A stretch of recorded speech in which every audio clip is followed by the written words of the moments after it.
ఈరోజు ఇక్కడ మనం ఒక చారిత్రకమైన బాధ్యతని భుజాలపైన తీసుకోవడం కోసం పార్టీ తరఫున ఇక్కడ సమావేశమయ్యాం. చాలా తక్కువ కాలంలోనే రానున్న కాలంలో రాయలసీమ ప్రాంతం, ప్రత్యేకించి అనంతపురం జిల్లా, ఉమ్మడి అనంతపురం జిల్లా, అట్లాగే ఆంధ్రప్రదేశ్ రాష్ట్రంలోని ఉత్తరాంధ్ర ప్రాంతాలు మొత్తం తాగునీటికి సాగునీటికి కటకటమని ఏడ్చే కాలం మరీ వస్తూ ఉంది. రాజశేఖర్ రెడ్డి గారి యొక్క దృష్టితో ఎన్నో కొన్ని నీళ్లు ఈ ప్రాంతాల్లో ఈ రోజున పారుతూ ఉన్నాయి. లక్షలాది ఎకరాలు సంవత్సరానికి ఒక పంటో 2 సంవత్సరాలకు ఒక పంటో వేసుకుంటూ ఉన్నాయి. బోర్లలో నీళ్లు ఉండి ఆ విధంగా కూడా హార్టికల్చర్లో బతుకుతూ ఉన్నాయి. కానీ ఈ రోజున ఇవన్నీ కూడా గత చరిత్ర ఆనవాళ్ళుగా, గతంలో ఇట్లా ఉండేది అని చెప్పుకుంటుంటేనే పెద్దవాళ్ళు, ఆ విధంగా మారిపోయే కాలం వచ్చింది. ఈ మొత్తం ప్రాంతాలన్నీ కూడా అనంతపురం, ఉమ్మడి అనంతపురం, కర్నూలు, కడప, చిత్తూరు, నెల్లూరు, ఒంగోలు జిల్లాలు ఇవన్నీ కూడా కృష్ణ నీళ్ల మీద ఆధారపడి ఉన్న జిల్లాలు మాత్రమే. పెన్న ఉంటే ఉండినట్లే. తుంగభద్ర కృష్ణకి ఉపనదే అంటే మొత్తం మీద కృష్ణ నీళ్ళ మీదే ఆధారపడి ఉన్నాం. శ్రీశైలం డ్యామ్ మీదే ఆధారపడి ఉన్న విషయాన్ని అందరం గుర్తుపెట్టుకొని ముందుకు కదలాల్సిన కాలం వచ్చింది. ఇప్పటికే నీళ్ళ కటకట్లాడుతూ ఉన్నాం. ఇంకా వేసవి వచ్చి నెల కూడా కాకముందే చాలా ప్రాంతాల్లో బోర్లు ఎండిపోతా ఉన్నాయని మాట్లాడుతూ ఉన్నారు, చెట్లు ఎండిపోతా ఉన్నాయని మాట్లాడుతూ ఉన్నారు. హంద్రి నీవా నుంచి మేము 10 టీఎంసీల నీళ్లు కొట్టినామని చెప్పినప్పటికీ కూడా నీళ్లు దొరకని పరిస్థితుల్లో చూస్తూ ఉన్నాం. రేపొద్దున ఈ చంద్రబాబు నాయుడు గారి పరిపాలన వల్ల అతను వ్యవసాయ రంగానికి వ్యతిరేకంగా ఉన్న మానసిక పరిస్థితి వల్ల మనకు అన్యాయం జరగబోతూ ఉంది. కృష్ణకు నీళ్లు రావడం తగ్గిపోతూ ఉన్నాయి. మన భాగానికి మరింతగా రాకుండా పోయే అవకాశం ఉంది. ప్రధానంగా ఈ రోజున 1,00,000 ఎకరాలు ఇచ్చిన వాళ్ళం, ఏమాత్రం ఆశ పెట్టుకోకుండా ఇచ్చిన వాళ్ళం శ్రీశైలం డ్యామ్కి, రాయలసీమ కర్నూలు రైతుల విషయాన్ని ఇక్కడ నేను గుర్తు చేస్తూ ఉన్నాను. ఈరోజు కూడా పరిహారం పూర్తిగా అందకపోయినా సరే మౌనంగా ఆఫీస్ చుట్టూ తిరిగే రాయలసీమ ప్రజల్ని చూస్తూ ఉన్నాం. రేపొద్దున ఇప్పటికే కృష్ణా నదిలో నుంచి ఆఖరికి శ్రీశైలం డ్యాంలోకి నీళ్లు రాకముందే పైనే జూరాల నుంచి నీళ్లు తీసుకునే కార్యక్రమాన్ని తెలంగాణ వాసులు చేస్తూ ఉన్నారు. మనం తెలంగాణకు వ్యతిరేకం కాదు. తెలంగాణ ఆంధ్ర ప్రాంతాల అన్నదమ్ముల్లాగా కలిసి ఉండాలి, అభివృద్ధి కావాలని నమ్మేవాళ్ళం, ఆశించే వాళ్ళం, పనిచేసే వాళ్ళం. చెప్పేవాడు మన నాయకుడు జగన్మోహన్ రెడ్డి గారు. చంద్రబాబు నాయుడు లాగా ఏదో మనసులో ఏది పెట్టుకొని బయటికి ఇంకొక పనిచేసేవాడు కాదు మన నాయకుడు. చెప్పిన మాట చేసే నాయకుడు వైఎస్ జగన్మోహన్ రెడ్డి గారు. జై జగన్. ఈ రోజున కృష్ణా నీళ్ళ నుంచి, కృష్ణా డ్యామ్ లేకంటే శ్రీశైలం డ్యామ్ లేకి వచ్చిన నీళ్లు పైనుంచి పాలమూరు డిండి వరకు దాదాపు 4 టీఎంసీల నీళ్లు ప్రతిరోజు కొట్టేస్తే, కరెంటు కోసమని మరొక 4 టీఎంసీల నీళ్లు రోజు తోడేస్తే ప్రతిరోజు 8 టీఎంసీల నీళ్లు తెలంగాణ ప్రాంతంలో కృష్ణా వాటర్ నుంచి బయటికి పోతా ఉన్నాయి. శ్రీశైలం నుండి మనకు వచ్చేది ఏమీ లేదు. ఇంతకుముందు 2 నెలల వరద కాలం నుంచి ఈ రోజున 15, 18, 20 రోజులకి మారిపోయిన కాలం. రేపొద్దున అవి కూడా వస్తాయని నమ్మకం నాకైతే లేదు. కారణం ఈ రోజున మనకొచ్చే నీళ్లు 841 అడుగుల నుంచి వస్తాయి పోతిరెడ్డి పాడుకు. ఇక్కడ రాజశేఖర రెడ్డి గారిని గుర్తెచ్చుకోవాలా. ఈ ప్రాంతం గురించి, ప్రదేశం గురించి, రైతు గురించి, ఆకలి గురించి, కన్నీళ్ళ గురించి ఆలోచించిన మన నాయకుడు డాక్టర్ వైఎస్ రాజశేఖర రెడ్డి గారు ఆ రోజున 11,000 ఉన్న 11,000 క్యూసెక్కులతో ఉన్న పోతిరెడ్డి పాడును 44,000 క్యూసెక్కులుగా మారిస్తే ఆ నీళ్ళే ఈ రోజున మన దగ్గరికి వస్తూ ఉన్నాయి. అది చంద్రబాబు నాయుడు గారు తల మీద వేసుకున్నా లేక ఈ మంత్రులు చల్లుకున్నా సరే ఆ నీళ్లు వైఎస్ రాజశేఖర రెడ్డి గారి కళ్ళ ఫలితం. ఆ తర్వాత అది రాజశేఖర రెడ్డి అనుయాయుల యొక్క, అనుచరుల యొక్క కృషి ఫలితం అని తెలియజేస్తా ఉన్నాను. ఇక్కడ నేను కష్టం వస్తూ ఉంది. 841 అడుగులకి కిందికి వస్తే ఒక్క చుక్క నీరు కూడా, చుక్క అంటే చుక్క కూడా పోతిరెడ్డిపాడు నుండి కిందికి రాదు. పోతిరెడ్డిపాడు నుంచి కిందికి రాకపోతే ఎస్ఆర్బిసి కానీ, గాలేరు నగర్ కానీ, తెలుగం కానీ వేటికి నీళ్ళు ఉండవు. చెప్పుకునేకుంటుంది అంతే. ఒకప్పుడు పెద్దగా పోతిరెడ్డిపాడు ఉండేదట, దాని నుంచి నీళ్ళు వచ్చేవట, మేమంతా నింపుకునే వాళ్ళమని చెప్తారు. రేపు నా కాలం లేదు. 885 అడుగుల్లో శ్రీశైలంలో ఉంటేనే మనం దాదాపు రోజుకి 20,000 క్యూసెక్కులు కొట్టుకునే అవకాశం ఉంటుంది. 40,000 దాకా పెంచుకునే అవకాశం ఉంటుంది. తగ్గే కొద్దీ 5,000, ఇంకా కిందికి వస్తే 2,000గా మారిపోద్ది. బహుశా నేలలోకి ఇంకిపోతాయి నీళ్లు. ఏ బాయికి రావు, ఏ చెరువుకు రావు, ఏ కాలువకు రావు. కాబట్టి కాపాడుకోవాల్సిన అవసరం ఉంది. మరొక్కసారి రాయలసీమ భూమిని, భూమి తల్లిని కాపాడాల్సిన బాధ్యత మనపైన సంగతిగా గుర్తు చేస్తూ ఉన్నాను. ఎందుకంటే వైఎస్ రాజశేఖర రెడ్డి ఆలోచన విధానంలో పనిచేసే అతని అనుచరులం, అతని కుమారుడు వైఎస్ జగన్మోహన్ రెడ్డి ఆలోచనల ప్రకారం, అనుమతి ప్రకారం పనిచేసే గర్వంగా చెప్తా ఉన్నా. ఈ రోజున ప్రజల కోసం ఆలోచించే జగన్మోహన్ నాయకత్వాన వైఎస్ఆర్ కాంగ్రెస్ పార్టీ యావత్తు పని చేస్తుందన్న విషయాన్ని స్పష్టంగా చెప్పాలనుకుంటా ఉన్నాం. అర్థం చేసుకోవాలా తెలుగుదేశం పార్టీ నాయకులు, వివిధ పార్టీల నాయకులంతా. ఇది ప్రాంతం సమస్య. ఇది దీంట్లో భాగంగా ఆల్రెడీ పాపం బాధపడుతున్న వాళ్ళపైన రాళ్ళేసినట్లు అసలే నీళ్లు రావని మనం భయపడతా ఉంటే, కర్ణాటకలో జరిగే ప్రాజెక్టులు ఈ రోజున చంద్రబాబు నాయుడు గారు గుర్తులేదేమో, ఆ రోజు ఎన్డీఏ ప్రభుత్వంలో భాగంగా ఉన్నారు. కేవలం 1996లో అది కేవలం రిజర్వాయర్, చిన్న చెరువు. అది ఈ రోజున దాదాపు 224 టీఎంసీల సామర్థ్యంతో ఉండే విధంగా ప్లాన్ చేస్తూ ఉన్నారు. వచ్చే కాలంలో అదనంగా 190 నుంచి దాదాపు 100 టీఎంసీల నీళ్ళ ఎక్కువ సామర్థ్యంతో నీకు ఆల్మట్టి పూర్తి అవుతుంది. అంటే కృష్ణ లేక్ వచ్చే 100 టీఎంసీల నీళ్లు తగ్గిపోతాయి. అప్పర్ భద్ర, అప్పర్ తుంగ ఈ రెండు మొత్తం ప్రాక్టికల్గా ఆచరణలోకి వచ్చిన తర్వాత అక్కడ 35 టీఎంసీల నీళ్లు వాడుకోబడితే ఇంకా మన చేతికి వచ్చేది ఏందో ఆలోచించుకోమని చంద్రబాబు నాయుడు గారు చెప్తా ఉన్నా. నేను గేలి చేయడం కాదు, ముఖ్యమంత్రి గారు గేలి చేశారు మనందరినీ, మన ప్రాంతాన్ని అవమానించారు. ఆఖరికి రాయలసీమ ఎత్తిపోతల పథకంలో ఏం మిగులుతాయి, 22 టీఎంసీల బురద నీళ్లు కదా అని. అవును, అనంతపురం జిల్లా వాళ్ళం ఆ బురద నీళ్లు తాగే బతుకుతా ఉన్నాం. ఆ నీళ్ళే మా పొలాలకు పెట్టుకుంటా ఉన్నాం. ఆ నీళ్లు చూసుకునే ధైర్యంగా ఉన్నాం. కానీ మాకు బురద నీళ్ళే సరే, మాకు ఆ 22 టీఎంసీలో 30 టీఎంసీలో మాకు పంపించండి.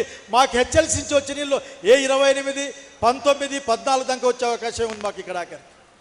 కాబట్టి అవహేళన చేయబడతా ఉన్నాం. అవహేళనకి మనం తిరిగి సమాధానం చెప్పాలి. చెప్పకపోతే ఎలా? వచ్చే నీళ్లు ఆ పక్క లాక్కెళ్తారు, పైనుంచి నీళ్లు రావడంలో ఆపుతారు. తెచ్చుకునే సామర్థ్యాన్ని పెంచుకుంటామంటే ఒప్పుకోరు. ఏం చేయాలి? ఇంకా ఈ రోజున రాయలసీమ ఎత్తిపోతల పథకం అన్నది రాయలసీమ ప్రాంతంలో ఉన్న అన్ని జిల్లాలకు కూడా ఉపయోగపడే ప్రాజెక్ట్. అది ప్రాణాన్ని నిలుపుతుంది. రాయలసీమ ఎత్తిపోతల పథకాన్ని ఆపడం అంటే రాయలసీమ యావత్తుకు, ఇట్లా గ్రేటర్ రాయలసీమ జిల్లాలకు మరణ శాసనాన్ని, మరణ శిక్షను వేయడం తప్ప ఇంకోటి కాదు. బాబు గారు గుర్తుపెట్టుకోమని అడుగుతా ఉన్నాం, ఆలోచించమని కోరుతా ఉన్నాం. మొత్తం కొత్తగా నీళ్ళేం తీసుకోవడంలే. ఆల్రెడీ మనకిచ్చిన 101 టీఎంసీల నీళ్ళు ఈ రోజున ఉన్న ప్రాజెక్టులకి సక్రమంగా అందించడం కోసం, అవి అడ్డుకోకుండా ఎండాకాలంలోనో కరువు కాలంలో నీళ్ళు అందించడం కోసం అదే నీళ్ళని కింది నుంచి తీసుకునే ప్రయత్నం. అదే 800 అడుగుల్లో రోజుకు 3 టీఎంసీల చొప్పున పోతిరెడ్డిపాడికి ప్రొడక్షన్ తరలించే కార్యక్రమం తప్ప ఇది వేరే కొత్త కార్యక్రమం కాదు. మీకు ఇష్టం లేదు కాబట్టి గ్రీన్ ట్రిబ్యునల్ పేరుతో, జాతీయ హరిత ట్రిబ్యునల్ పేరుతో మీరు 2 సార్లు అసలు మీరు మాట్లాడకుండా కారణాన ఈరోజు అబ్జెక్షన్లు వస్తూ ఉన్నాయి. ఇప్పుడే ఒక వార్త చూశాను, మా పిల్లలు చూపించారు నాకు. అదేదో మొన్న సీఎం గారు మాట్లాడుతూ శ్రీకాకుళం నుండి వాన్నీళ్ళు అనంతపురం జిల్లాకి ఎట్లా పంపించాలా అని ఆయన ఆలోచిస్తూ ఉన్నారట. మేఘాలు పట్టుకొచ్చి ఈడ పిండుతారో లేక ఆడ పడే నీళ్ళన్నీ దోన్ల ద్వారా వీటికి పంపిస్తారో నాకు తెలియదు. కానీ శ్రీకాకుళంలో పడే వర్షపు నీళ్లు అంటే సముద్ర మట్టానికి ఇంత 8 అడుగుల ఎత్తులో ఉండే ఆ ప్రాంతం నుంచి 330 అడుగులు, దాదాపు 330 అడుగుల పైన ఉన్న అనంతపురం జిల్లాకు పంపిస్తారట. ఆయనది వాడిన రైన్ గల్ల వల్లే అదే రెయిన్ గన్ అంటది. ఆ రెయిన్ గన్ వల్లే నార్పల్లో అరటి చెట్లు, పుట్లు ఎల్లూరు మండలాల్లో చినా చెట్లు, ఇంకా మామిడి చెట్లు, ఎందుకు మొత్తం ఈ ఏరియా అంతా కూడా ఆఖరికి ఆ రెయిన్ గన్ల వల్లే సస్యశ్యామలంగా ఉందని అనుకుంటా ఉన్నారేమో బాబు గారు. రండి చూద్దామన్న విషయాన్ని ఇక్కడ గుర్తు చేస్తూ ఉన్నా. మనమే ఆలోచించాలా. ఆలోచించకపోతే లోపల ఇక్కడే ఉంటాం. మన పిల్లలు ఇక్కడే ఉంటారు, నా కొడుకు ఇక్కడే ఉంటాడు, నా కొడుకు పిల్లలు ఇక్కడే ఉంటారు. ఆఖరికి ఈ ప్రాంతాన్ని కాపాడుకోవాల్సిన అవసరం మనకే ఉంది. మన పిల్లల భవిష్యత్తు కోసం మనము పోరాట రంగంలో, ప్రజా కథన రంగంలో దిగాల్సిన అవసరం ఉంది. ఇంకా చాలా విషయాలు మాట్లాడుకోవచ్చు, చాలా విషయాలు తెలిసిన వాళ్ళు ఇక్కడ పెద్దవాళ్ళంతా ఇక్కడ ఉన్నారు. అనంతపురం జిల్లా వస్తూ ఉంటే అనంతపురం జిల్లాకి ఏం లాభం వస్తుందని చెప్పాలని ఒక తెలుగుదేశం పార్టీ నాయకుడు మాట్లాడుతూ అంటే విన్నా నేను. కొద్దిగా బుర్ర పెట్టి ఆలోచించాలి.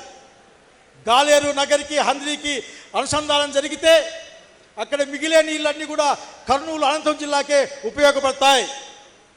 మల్యాల నుండి ముచ్చుమల నుంచి 0.3 కొడతా ఉన్నాం కదా అని. అసలుకి డ్యామ్ నిండితే కదా నీళ్ళు వచ్చే పరిస్థితి కూడా. కాబట్టి ఇటువంటి మాటలు మనం వినడానికి సిద్ధంగా ఉన్నా, పని చేయించడానికి, ఎప్పుడూ అది సాధించడం కాదు. ఆల్రెడీ మన నాయకుడు జగన్మోహన్ రెడ్డి గారు ఎక్కువ డబ్బులు ఖర్చు పెట్టి 90% పనులు పూర్తి చేసి కేవలం మోటార్లు బిగిస్తే ఈ ప్రాంతానికి నీళ్ళు వచ్చే విధంగా రాయలసీమ ఎత్తిపోతల పూర్తి అయిపోతే అతని శిష్యుని సంతోషం కోసం వాళ్ళిద్దరూ ముఖ్యమంత్రులట రహస్యంగా రూమ్లో కూర్చొని మాట్లాడుకున్నారట. ఆ కార్యక్రమంలో కృష్ణ నీళ్ళు నువ్వు తీసుకో, గోదావరి నీళ్ళు నేను తీసుకుంటా అని చెప్పినారట. కాబట్టి నేను చెప్పినాను కాబట్టి చంద్రబాబు నాయుడు గారు రాయలసీమ ఎత్తిపోతల పథకాన్ని ఆపేశాడు, చూసుకోపోండి, ఎవరికి అనుమానం ఉంటే గుంపు కట్టుకొని పోండి అని చెప్తే నిజంగా మీకు ఏమాత్రం బాధ కాలేదా బాబు గారు? మాకైతే అవమానంగా తోస్తూ ఉంది. ఏది ఇంత చావ చచ్చిన వాళ్ళు ఉన్నామా ఈ ఆంధ్ర ప్రజలు, ప్రత్యేకించి రాయలసీమ ప్రజలని అనుకుంటా ఉన్నాం. ఆయన చెప్పాడట, ఈయన ఆపేశాడట. గోదావరి నీళ్ళు మనకిస్తాడట పట్టిసీమ నుండి. బాగా గుర్తెచ్చుకుంటే పట్టిసీమ కట్టినప్పుడు ఆ నీళ్లు రాయలసీమకి అని చెప్పిన చంద్రబాబు నాయుడు గారి విగ్రహాన్ని గుర్తెచ్చుకుంటా ఉన్నా ఈరోజు నేను. ఎక్కడి పట్టిసీమ, అది వట్టిసీమ అని ఆ రోజు చెప్పాం. ఇది రాయలసీమకి ఇది వట్టిసీమే, ఇది పట్టిసీమ కాదని. పోనీ పోలవరం నుంచి మనకు నీళ్ళు వస్తాయంటే 45.92 నుంచి 41.15కు మారిపోయిన తర్వాత ఇంకెక్కడ నీళ్ళు అక్కడ? కుడి ఎడమ కాలువల్లో పైన 7.5 కింద 8 లక్షల నీళ్ళు రావాలా? ఎక్కడ? మనకి తాగునీళ్ళు, సాగునీళ్ళు మనకి నీళ్ళు రావాలా? ఎక్కడ? 40 టీఎంసీల నీళ్లు పోలవరం నుంచి నికర జలాలు మనకి రావాలి. ఎక్కడ? అట్లాగే ఉత్తరాంధ్ర సురేష్ స్రవంతికి నీళ్లు పోవాలి, ఎట్లా పోతాయి? ఈ ఆలోచన ఏమి లేదు. ప్రభుత్వంలో ఉన్నాడు, మాది డబుల్ ఇంజన్ సర్కార్ అని చెప్తావు. డబుల్ ఇంజన్ సర్కారు, 3 పార్టీల సర్కార్ అని చెప్పే పెద్ద మనుషులు అంతే రోజున అడుగుతా ఉన్నాం. మీ సమాధానం ఏంటి? ఆంధ్రప్రదేశ్ రాష్ట్రం అన్నపూర్ణ స్థానం నుంచి ఆకలో అని అలవడించే కాలం రాబోతా ఉంది. దానికి తోడు మీ యొక్క రాజధాని ఒకటి. రాయలసీమ ప్రజల్ని పట్టించుకోరు, ఉత్తరాంధ్ర ప్రజల్ని పట్టించుకోరు, మా బాధల్ని పట్టించుకోరు. మా మీద అప్పులు తెస్తారు, ఆ అప్పులకు మేము వడ్డీ కట్టాలి. అక్కడ మీరు అభివృద్ధి చేస్తారు, రియల్ ఎస్టేట్ పెట్టుకుంటారు. గజాల చొప్పున ఇప్పుడు 10, 20, 30, 100 అని పెంచుతూ వ్యాపారం చేస్తారు. మమ్మల్ని చూడమంటారు ఆఖరికి. అంటే ఈ రాయలసీమ ప్రజలు కానీ, ఉత్తరాంధ్ర ప్రజలు కానీ, నెల్లూరు, ఒంగోలు ప్రాంత ప్రజలు ఆ అప్పుల్లో భారం మోయాల్సిందే, ఆ వడ్డీ కట్టాల్సిందే. ఆ మాత్రం తెలియలేదా? నిన్నేదో జోన్లు ప్రకటించారు బాబు గారు, మీరు చూశాను. ఎక్కడైనా రాజధాని ప్రాంతం ఫ్రీ జోన్గా ఉందా అని చూశాను నేను.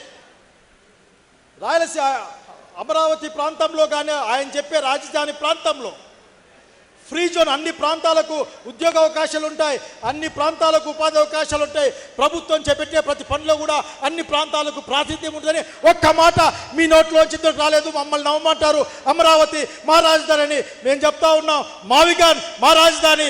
రాయలసీమకు హక్కున్నా సరే ఈ రోజున మావిగాన్ మా రాజధాని. ఆఖరికి ఏం మాట్లాడతారు? కనుక ఏదో భయపడిస్తేనో అధికారాన్ని ఉపయోగించి అడగదొక్కుదామంటే చేవజచ్చిన వాళ్ళు ఎవరు ఈ రాయలసీమలో లేరు.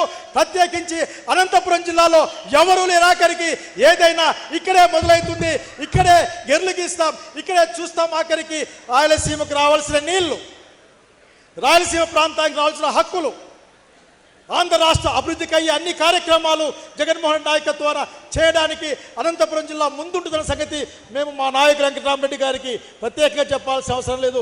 మరొకసారి వాళ్ళకి తెలియజేస్తా ఉన్నాం. అట్లాగే మాకు అతిథులుగాను ప్రతినిధులుగా వచ్చిన ఇది కాకాని గారికి అట్లాగే నరేష్ గారికి కూడా తెలియజేస్తూ ఉన్నాం. కనుక మోసం జరుగుతూ ఉంది, ద్రోహం జరుగుతూ ఉంది, తీపి మాటలు పడుతూ ఉన్నాయి. ఏదో నల్లమల సాగర్ అంటారు, బనకచెర్ల నల్లమల కలుపుతామంటారు, నదుల సంధానం అంటారు. ఒక 10,000 కోట్లు ఖర్చు పెడితే 10,000 కోట్లు ఖర్చు పెడితే రాయలసీమలో ఉన్న అన్ని పెండింగ్ ప్రాజెక్టులు పూర్తి అయిపోతాయి, నీళ్లు భూముల్లోకి వస్తా. ముందు ఆ 10,000 కోట్లు ఖర్చు పెట్టి అమరావతిలో ఖర్చు పెట్టి ఇంకా ఒక మాట విన్నా ఈ రోజున నీళ్లు నిండుతూ ఉన్నాయంట, గునాదుల్లో నీళ్ళు వస్తున్నాయంట. మనకి తొగితే గుంతలో నీళ్ళు రావడంలే, బోరేస్తే 1000కి పోయిన నీళ్ళు రావడంలే, వాళ్ళు గునాదులు తొగుతున్నారట. ఆ గునాదుల్లో నీళ్ళు వస్తున్నాయంట. ఆ నీళ్ళు ఎత్తిపోసేదానికి 300 కోట్లు 200 కోట్లు మర్చిపోయినా కానీ బడ్జెట్ అట 2,000 కోట్లు. ఎంపీ గారు చెప్తాడు 2,000 కోట్లు అయినంతే 300 మర్చిపోయినా నేను 2,000 కోట్లట. అది కాదంట, ఇంకా అవే వచ్చి ముంచేస్తాయట. అవన్నీ కాలువలు నదులు ఉన్నాయి, ఏర్లు ఉన్నాయట, ముంచేస్తాయట. 100 సంవత్సరాలకి దాన్ని ప్లాన్ చేయాలట. దానికి ఒక 1000 కోట్ల రూపాయలతో 2,000 కోట్ల రూపాయలతో ఎత్తిపోతల పథకాలు పెడతారట. నీళ్ళు ఎత్తిపోస్తారట. యాడికి ఎత్తిపోస్తారట నాకు అర్థంగా అడిగా, ఎక్కడికి ఎత్తిపోస్తారు అడిగా, కృష్ణలేకి ఎత్తిపోస్తారట. ఇంతకంటే అన్యాయం ఏమన్నా ఉందా? ఒకవేళ బాబు గారు మీ పెద్దది మీ ఆలోచన విధానం, ఆ ఎత్తిపోసే నీళ్ళేదో మా జిల్లాకి ఎత్తిపోయండి, ఏదో అంతో ఇంతో ఓ పచ్చట్లకి నీళ్ళు పోసుకుంటాం. కనుక ఈ నీళ్ళు ఎత్తిపోవడానికి పోసుకోవడానికి కూడా 1000 కోట్లు ఖర్చు పెట్టే ముఖ్యమంత్రి గారు, మీరు మా రాయలసీమ బిడ్డని చెప్పుకుంటారు. మీరు నిరూపించుకునే కాలం వచ్చింది. ఒక 10,000 కోట్ల రూపాయలు మీరు తెచ్చిపెట్టండి. లేవని చెప్పొద్దండి. మీరు మాకు జీతాలు ఇచ్చేకి డబ్బులు లేవు, పెన్షన్లు ఇచ్చేకి డబ్బులు లేవు, మా బండ్లకి డీజిల్కి డబ్బులు లేవు అనే మాటలొద్దు మా దగ్గర. ఎందుకంటే 3 లక్షల దాదాపు 50,000 కోట్ల రూపాయలు ఇప్పటికే మా నెత్తి మీద అప్పు తెచ్చిపెట్టారు మీరు. దాంట్లో వచ్చి ఒక 10,000 కోట్లు ఈ రాయలసీమలో పెడితే అన్ని ప్రాజెక్టులు పూర్తవుతాయి. కనీసం 2 ఏళ్లకోసమైనా మా తల్లి రాయలసీమ భూమి తడుస్తుంది, మా గొంతులు తడుస్తాయి, మా పిల్లల భవిష్యత్తు బాగా ఉంటుంది తెలియజేసుకుంటూ, ఇదేమాత్రం అలసత్వానికి లేదు. భవిష్యత్ ప్రణాళిక అనంతపురం జిల్లా నుంచే మొదలవుతుంది. కాన్స్టెన్సీ లెవెల్లో ఇటువంటి కార్యక్రమాలు జరుగుతాయి. మండల స్థాయికి విస్తరిస్తాయి. ఇక్కడ ఉన్న అన్ని అధికార పద్ధతుల్లో ఉన్నవాళ్ళు, ఇన్ఛార్జీలుగా ఉన్నవాళ్ళు, రకరకాల పార్టీ పదవులు ఉన్న వాళ్ళు గ్రామాలకు తరలాల్సిన కాలం దగ్గరలోనే ఉంది. గ్రామాలకు వెళ్ళాలి, గ్రామాల్లో మాట్లాడాలి. ఊవెత్తుగా అనంతపురం జిల్లా గొంతు ఎండిపోవడం కాదు, ప్రాణం పోయే పరిస్థితి.